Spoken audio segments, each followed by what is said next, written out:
Par exemple, les jeunes, c'est l'espoir. C'est ce qui nous donne l'espoir pour demain. C'est eux qui ont la force active pour vraiment faire bouger les économies des États. Ils constituent, pour les pays africains, dans certains pays, 60% de la communauté, de la population, mais en général 50%. Donc, demandez pourquoi c'est visible là. Pour UNFPA, mon organisation, éliminer les sida vers 2030, comme l'a mis comme cible UNAIDS, c'est possible. Mais c'est possible si on donne accès aux adolescents et aux jeunes, et à toutes les femmes, mais spécialement les adolescents avant qu'ils soient infectés. Aux jeunes, avant qu'ils soient infectés, leur donner accès à une éducation compréhensive sur la sexualité et sur leur santé reproductive. Bon, malheureusement, les tranches plus touchées sont, pour des raisons qui sont très logiques, les âges de 20 à 45, parce que c'est l'âge sexuellement actif.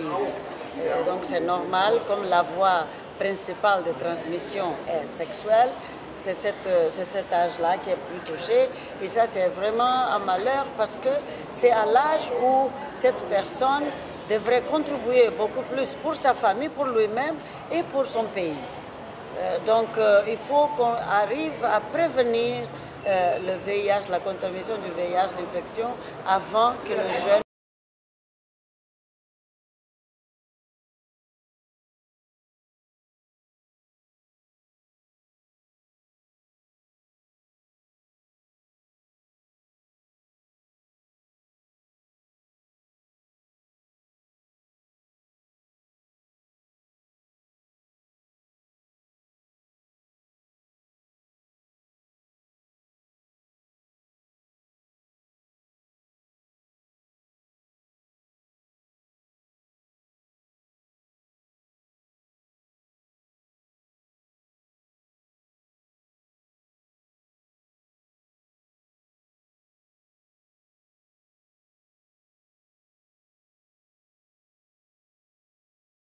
il a 9, 10, 5 autres amis.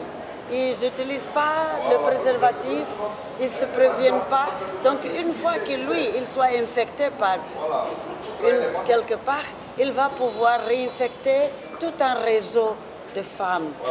Donc un seul homme peut infecter 10, 20 même femmes.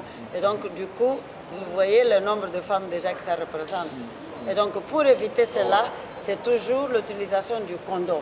C'est toujours que la personne soit consciente de son statut tout d'abord, se tester, s'il n'est pas infecté, bien sûr se protéger.